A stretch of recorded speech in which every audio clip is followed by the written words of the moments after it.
bahwa pandangannya atau idenya adalah tentunya satu-satunya, itu yang mengandung unsur kebenaran, tanpa mau mempertimbangkan sudut pandang.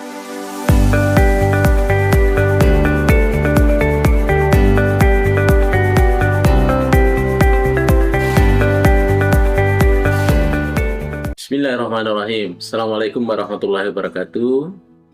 Para pemirsaku sekalian dimanapun berada, terima kasih atas segala atensinya dan kerap menonton channel YouTube kita, Mr. Koronis. Komunikasi romantis dan humanis. Baik para pemirsa sekalian dimanapun berada, tentunya saya secara pribadi atas nama Koronis Podcast tentunya mengucapkan, menghaturkan terima kasih yang setinggi-tingginya karena selalu kita bersahabat dengan channel YouTube kita ini yang tentunya berbincang-bincang tentang fenomena-fenomena komunikasi.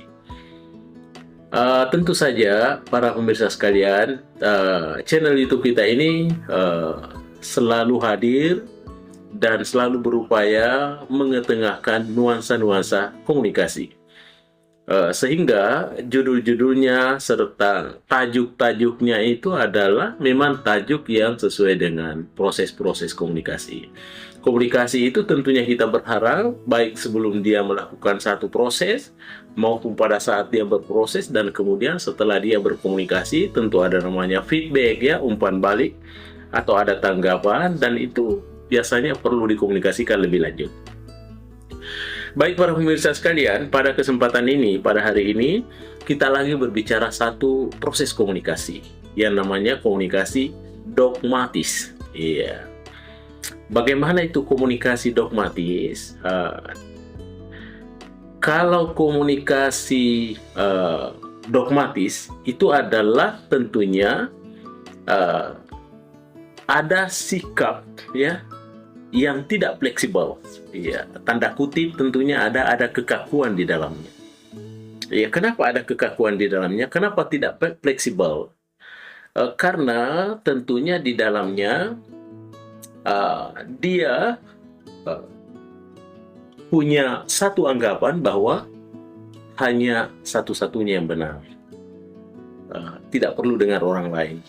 Ya, makanya pada saat dia melakukan sebuah proses komunikasi, maka tentunya dia tetap menghadirkan yang namanya sesuatu kepastian yang absolut. Ya, makanya tidak ada tawar-menawar. Dia sudah pasang satu harga yang biasa kita dengar-dengar adalah harga yang sifatnya paten. Ya. Oleh karena itu para pemirsa sekalian, ya, komunikasi dogmatis ini tentu adalah dia meyakini bahwa pandangannya atau idenya adalah tentunya satu-satunya, itu yang mengandung unsur kebenaran, tanpa mau mempertimbangkan sudut pandang orang lain. Makanya di dalam melakukan sebuah proses komunikasi, kadangkala kita menilainya ada satu egois, ya, ada satu yang mau menang sendiri. Ya, itu tidak salah. Kenapa? Karena memang yang dianut itu adalah sebuah, atau yang dibangun itu adalah sebuah komunikasi dogmatis. Ya, makanya perlu kita mengetahui ciri-ciri atau karakteristiknya sehingga terbentuk yang namanya komunikasi yang dogmatis. Di dalam konteks komunikasi, para pemirsa sekalian, di sini ada minimal 5 hal ditandai. Kenapa dikatakan dia komunikasi dogmatis?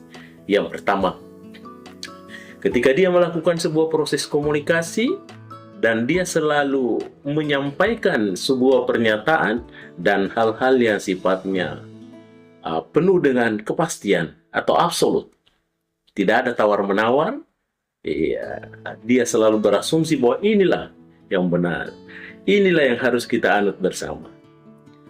Tidak ada terima saran atau tanggapan-tanggapan yang lain. Itu artinya absolut.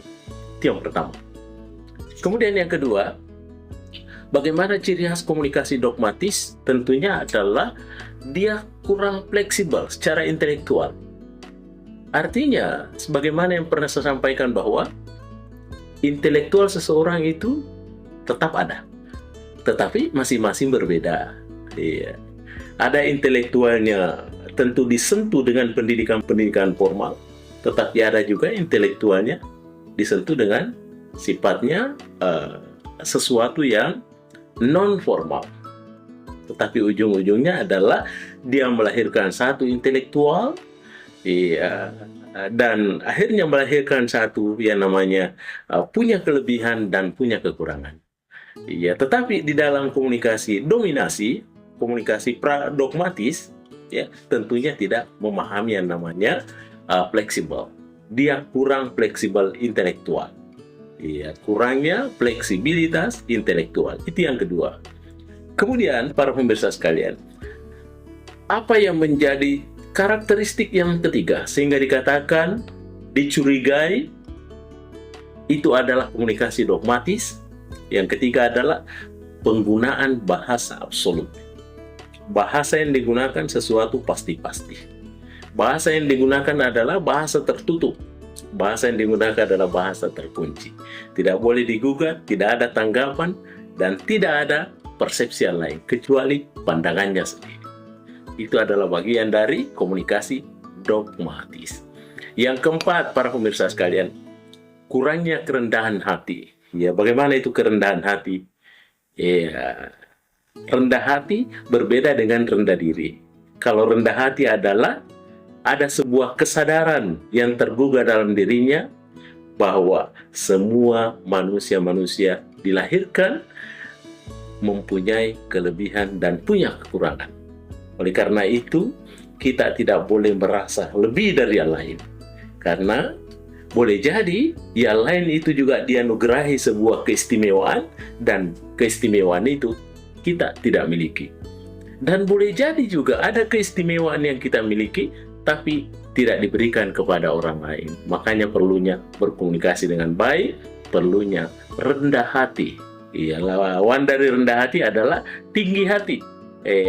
Kalau tinggi hati sudah lain konteksnya, lain nuansanya. Itu para pemirsa sekalian.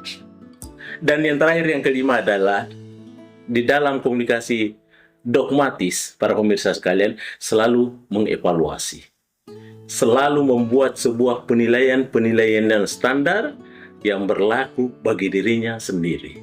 Tetapi dia tidak membuat sebuah penilaian yang sifatnya general, yang sesuai dengan standar yang ada. Tetapi dia membuat sebuah penilaian, membuat satu kerangka framing yang hanya memenuhi unsur-unsur kediriannya sendiri. Sehingga dia menutup pintu, dia menutup untuk berkomunikasi, menutup untuk dipersepsikan, dan menutup diri untuk mendengarkan tanggapan-tanggapan yang lain. Pendek kata adalah dogmatis, harga pasti, harga absolut, tidak ada kata lain.